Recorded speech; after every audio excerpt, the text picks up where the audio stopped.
Hello ಎಲ್ಲರೂ ನಮಸ್ಕಾರ. ಏನು ತಮ್ಮೆಲ್ಲರಿಗೂ ಗೊತ್ತಿದೆ, ತಮಿಳುನಾಡಿನ ತಿರುಪರಂ ಕುಂದರಂ ಬೆಟ್ಟ ಅಂತೇಳಿ ಸುಬ್ರಹ್ಮಣ್ಯ ಸ್ವಾಮಿಯಲ್ಲಿ ಕಾರ್ತಿಕೈ ದೀಪ ಅಂತೇಳಿ ಬೆಳಗ್ತಾರೆ.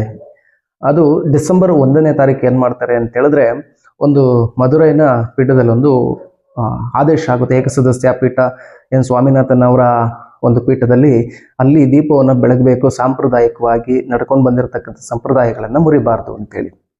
ಇದಕ್ಕೆ ಅವಕಾಶವನ್ನು ಕೊಡದೇನೆ ತಮಿಳುನಾಡಿನ DMK ಸ್ಟಾಲಿನ್ ಅವರ ಸರ್ಕಾರ ಏನು ಮಾಡುತ್ತೆ, ಅಲ್ಲಿಗೆ ಹೋಗುವಂಥ ಭಕ್ತಾದಿಗಳನ್ನು ತಡೆ ಹಿಡಿತಾರೆ. ಅದಾದ ನಂತರ ರವಿಕುಮಾರ್ ಅನ್ನತಕ್ಕಂಥ ವ್ಯಕ್ತಿ ಏನು ಮಾಡ್ತಾರೆ, ಮತ್ತೆ ಅದನ್ನ ಕೋರ್ಟ್ನಲ್ಲಿ ಆದೇಶ ಇದಕ್ಕೆ ಹಾಕ್ತಾರೆ.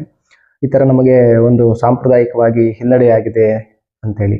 ಅದಾದ ನಂತರ ಏನು ಮಾಡ್ತಾರೆ, ಕೇಸ್ ಆದ ನಂತರ ಈಗ ಮೊನ್ನೆ ಮಂಗಳವಾರ ಏನಾಗುತ್ತೆ ಅಂತಂದರೆ, ದ್ವಿಸದಸ್ಯ ಪೀಠ ರಾಮಕೃಷ್ಣನ ಮತ್ತೆ ಇನ್ನೊಬ್ಬರು ಸೇರಿ ಏನು ಮಾಡ್ತಾರೆ, ಅದಕ್ಕೆ ಆದೇಶವನ್ನು ಕೊಡ್ತಾರೆ. ಏನು ಸಾಂಪ್ರದಾಯಿಕವಾಗಿ ನಡ್ಕೊಂಡು ಬಂದಿದೆ ಅದನ್ನು ನಡ್ಸ್ಕೊಂಡು ಹೋಗಬೇಕು ಅನ್ನತಕ್ಕಂಥ ವಿಚಾರವನ್ನು ಕೊಟ್ಟಿದ್ದಾರೆ. ಆದರೆ ಇದರ ಉದ್ದೇಶ ಏನು, ಹಿಂದೂ ಧಾರ್ಮಿಕ ಹಕ್ಕುಗಳನ್ನು ಎಲ್ಲೋ ಒಂದು ಕಡೆ ತಮಿಳುನಾಡಿನ ಕಮ್ಯುನಿಸ್ಟ್ ಸರ್ಕಾರ ಅನ್ನತಕ್ಕಂಥದ್ದು ಕಿತ್ತಾಕುವಂಥ ಕೆಲಸಗಳನ್ನು ಮಾಡ್ತಾ ಇದೆ ಅನ್ನತಕ್ಕಂಥದ್ದು.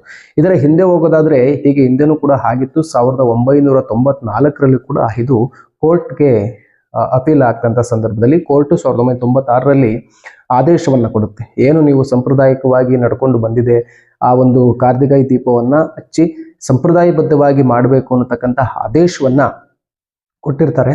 ಅದಾಗಿಯೂ ಕೂಡ ಅಲ್ಲಿ ಅವಕಾಶಗಳನ್ನು ಕೊಟ್ಟಿರೋದಿಲ್ಲ. ಕಾರಣ ಇಷ್ಟೇ, ಏನಕ್ಕೆ ಅಂತ ಹೇಳಿದ್ರೆ ಅಲ್ಲೊಂದು ದರ್ಗಾ ಇದೆ ಅಂತೇಳಿ. ಆದರೆ ಅದೇ ದರ್ಗಾಕ್ಕೆ ಉರುಸ್ಗಳನ್ನು ನಡೆಸಲಿಕ್ಕೆ ಅದೇ ಸರ್ಕಾರ ಆದೇಶವನ್ನು ಕೊಡುತ್ತೆ. ನಮ್ಮ ಹಿಂದೂ ಧಾರ್ಮಿಕ ಸಂಪ್ರದಾಯಗಳನ್ನು ಪಾಲಿಸಬೇಕು ಅಂತ ಹೇಳಿದ್ರೆ ಎಲ್ಲೋ ಒಂದು ಕಡೆ ಒಂದು ಸಮುದಾಯಕ್ಕೆ ಎಲ್ಲೋ ಒಂದು ಕಡೆ ಇದು ತೊಂದರೆ ಆಗ್ತಿದೆ ಅನ್ನತಕ್ಕಂಥ ಉದ್ದೇಶದಿಂದ ಅಲ್ಲಿ ಅವ್ರಿಗೆ ಅವಕಾಶವನ್ನು ಕೊಟ್ಟಿರೋದಿಲ್ಲ. ಇದಾದ ನಂತರನೂ ಕೂಡ 2014ರಲ್ಲಿ ಕೋರ್ಟ್ಗೆ ಅಪೀಲ್ ಹೋಗುತ್ತೆ. ಆದರೆ ಕೋರ್ಟಲ್ಲಿ ಏನಾಗುತ್ತೆ ಅಂತ ಹೇಳಿದ್ರೆ, ಆ ವೇಣುಗೋಪಾಲ್ ಮಧುರೈ ಪೀಠದಲ್ಲಿ ಇರ್ತಕ್ಕಂಥ ಪೀಠ ಏನು ಹೇಳುತ್ತೆ ಅಂತ ಹೇಳಿದ್ರೆ, ಇವರು ಯಾರೋ ಅನ್ನೋನು ವ್ಯಕ್ತಿಗಳು ಹಾಕಿದ್ದಾರೆ, ಇದಕ್ಕೂ ದೇವಸ್ಥಾನಕ್ಕೂ ಸಂಬಂಧ ಇಲ್ಲ ಅಂತ ಒಂದು ಆದೇಶವನ್ನು, ಅವರ ಅರ್ಜಿಯನ್ನು ತಿರಸ್ಕಾರ ಮಾಡಿ ಮತ್ತೆ ಒಂದು ಆದೇಶವನ್ನು ಕೊಡುತ್ತೆ. ಏನು ಅಲ್ಲಿ ನಡ್ಕೊಂಡು ಬಂದಿದೆ, ದೇವಸ್ಥಾನದ ಸಂಪ್ರದಾಯಿಕವಾಗಿ ಬಂದಿರತಕ್ಕಂಥದ್ದು ಮತ್ತು ದೇವಸ್ಥಾನಕ್ಕೆ ಸಂಬಂಧಿಸಿದಂತಹ ಜಾಗದಲ್ಲಿ ಏನು ಹಿಂದೆಯಿಂದ ನಡ್ಕೊಂಡು ಬಂದಿದೆ ಆ ಸಂಪ್ರದಾಯವನ್ನು ಪಾಲಿಸಿಕೊಂಡು ಹೋಗುವಂತಹದ್ದು, ನ್ಯಾಯಾಲಯ ತೋರಿಸುವಂತಹ ಜಾಗದಲ್ಲಿ ನೀವು ದೀಪವನ್ನು ಹಚ್ಚಬೇಕು ಅಂತೇಳಿ. ಮತ್ತೆ ಅದೇ ರೀತಿ ನ್ಯಾಯಾಲಯ ಕೊಟ್ಟಂತಹ ದೀಪದಲ್ಲೇ ಆ ಒಂದು ದೀಪವನ್ನು ಹಚ್ಚುವಂಥ ಕೆಲಸಗಳು ನಡ್ಕೊಂಡು ಬರ್ತಾ ಇರ್ತದೆ. ಇದೀಗ ಆ ಒಂದು ಪ್ರಕರಣ ಕೋರ್ಟು ಆದೇಶವನ್ನು ಕೊಟ್ಟಿರುತ್ತೆ ಸ್ವಾಮಿನಾಥ್ ಅವರನ್ನ ವಿರುದ್ಧವಾಗಿಯೇ DMK ಸ್ಟಾಲಿನ್ ಸರ್ಕಾರ ಅವರು ಕೋರ್ಟ್ಗೆ ಅಪೀಲನ್ನು ಹಾಕ್ತಾರೆ. ಮತ್ತೆ ಈಗ ಮೊನ್ನೆ ಅದೇ ರೀತಿಯಾದಂತಹ ಏನು ಹಿಂದೆಯಿಂದ ನಡ್ಸ್ಕೊಂಡು ಬಂದಿರತಕ್ಕಂಥ ಸಂಪ್ರದಾಯಗಳನ್ನು ನಡ್ಸ್ಕೊಂಡು ಹೋಗ್ತಾ ಇರಿ ಅಂತೇಳಿ. ಯಾವುದೋ ಒಂದು ದರ್ಗಾ ಇದೆ ಅಂತೇಳಿ ಸುಬ್ರಹ್ಮಣ್ಯ ಸ್ವಾಮಿ ದೇವಸ್ಥಾನದ ಆ ಒಂದು ಜಾಗದಲ್ಲಿರ್ತಕ್ಕಂಥ ಶತಮಾನಗಳಿಂದಲೂ ಕೂಡ ಹಿಂದೆಯಿಂದ ನಡ್ಕೊಂಡು ಬಂದಿರತಕ್ಕಂಥ ಒಂದು ಸಂಪ್ರದಾಯ ಕಾರ್ತಿಕೈ ದೀಪವನ್ನು ಹಚ್ಚುವಂತಹದ್ದು. ಅದರ ತಾವೆಲ್ಲರೂ ಅರ್ಥವನ್ನು ಮಾಡ್ಕೊಳ್ಬೇಕು. ಸ್ಟಾಲಿನ್ ಅವರು ಈ ಒಂದು ಹಿಂದೂ ಭಕ್ತಾದಿಗಳ ಮೇಲೆ ಏನೋ ಒಂದು ರೀತಿಯಾದಂತಹ ಸರ್ವಾಧಿಕಾರಿ ಧೋರಣೆಗಳನ್ನು ತೋರ್ತಾ ಇದ್ದಾರೆ. ಮಗ ನೋಡಿದ್ರೆ ಹಿಂದೂ ಧರ್ಮಕ್ಕೆ ಮೂಲನೇ ಇಲ್ಲ ಅಂತ ಹೇಳ್ಕೊಂಡು ಹಿಂದೂ ಧರ್ಮವನ್ನು ನಾಶವನ್ನು ಮಾಡಬೇಕು ಅಂತ ಹೇಳುವಂತಹದ್ದು.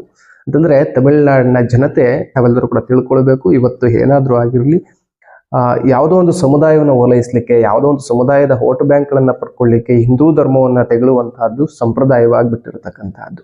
ಆದರೆ ಇವತ್ತು ಕೋರ್ಟ್ ಆದೇಶವನ್ನು ಕೊಟ್ಟಿದೆ. ಅದರ ಪ್ರಕಾರ ಇವತ್ತೇನು 10 ಜನಗಳಿಗೆ ಅಲ್ಲೋಗಿ ದೀಪವನ್ನು ಹಚ್ಚಬೇಕು ಅಂತೇಳಿ ಅವಕಾಶವನ್ನು ಕೊಟ್ಟಿರ್ತಕ್ಕಂಥದ್ದು ನಿರಾಕರಿಸಿದ್ರು. ಅದು ಯಾವುದು ಸರ್ಕಾರದ ಭದ್ರತೆಯಲ್ಲಿ ಹೋಗಿ ಅದನ್ನು ಹಚ್ಚಬೇಕು ಅನ್ನತಕ್ಕಂಥದ್ದನ್ನು ಹೇಳಿತ್ತು. ಮತ್ತೆ ಕೋರ್ಟೆ ಆದೇಶವನ್ನು ಕೊಟ್ಟಿತ್ತು, ಅಲ್ಲೊಂದು ನಿಯಮಿತವಾದ ಸ್ಥಳವನ್ನು ನೀವು ಸೂಚಿಸ್ಕೊಳ್ಳಿ, ಆ ಸ್ಥಳಗಳಲ್ಲೇ ನೀವು ದೀಪವನ್ನು ಹಚ್ಚುವಂಥ ಕೆಲಸಗಳನ್ನು ಮಾಡಿ ಮತ್ತೊಬ್ಬರಿಗೆ ತೊಂದರೆ ಆಗೋ ರೀತಿಯಲ್ಲಿ ಯಾವುದೇ ಇದರನ್ನ ಅಹಿತಕರ ಘಟನೆ ಮಾಡಬಹುದು. 10 ಜನಕ್ಕೆ ಅವಕಾಶವನ್ನು ಕೊಟ್ಟರು. ಆದರೆ 10 ಜನಕ್ಕೂ ಹೋಗ್ಲಿಕ್ಕೂ ಕೂಡ ಅವಕಾಶವನ್ನು ಕೊಟ್ಟಿರ್ತಕ್ಕಂಥ DMK ಸ್ಟಾಲಿನ್ ಸರ್ಕಾರ ಇವತ್ತು ಎಲ್ಲೋ ಒಂದು ಕಡೆ ಯಾವುದೋ ಒಂದು ಸಮುದಾಯದ ತುಷ್ಟೀಕರಣಕ್ಕೆ ಓಲೈಕೆಯನ್ನು ಮಾಡುವಂಥ ದೃಷ್ಟಿಯಿಂದ ಇವತ್ತು ತಡೆ ಹಿಡಿಯುವಂಥ ಸಂದರ್ಭದಲ್ಲಿ ನ್ಯಾಯಾಲಯದಲ್ಲಿ ಕೋರ್ಟ್ನ ಆದೇಶದಲ್ಲಿ ನಮಗೆ ಪರವಾಗಿದೆ. ಅಂದರೆ ಇದು ಶತಮಾನಗಳಿಂದಲೂ ಕೂಡ ನಡ್ಕೊಂಡು ಬಂದಿರತಕ್ಕಂಥ ಸಂಪ್ರದಾಯಕ್ಕೆ ಎಲ್ಲೋ ಒಂದು ಕಡೆ ಈ ಸರ್ಕಾರಗಳು ಬಂದು ಆ ಸಮುದಾಯಗಳ ಮಧ್ಯದಲ್ಲಿ, ಧರ್ಮಗಳ ಮಧ್ಯದಲ್ಲಿ ಎಲ್ಲೋ ಒಂದು ಕಡೆ ಬೆಂಕಿ ಹಚ್ಚುವಂಥ ಕೆಲಸಗಳನ್ನು ಮಾಡ್ತಾ ಇದ್ದಾವೆ. ಅದು ಆಗಬಾರ್ದು.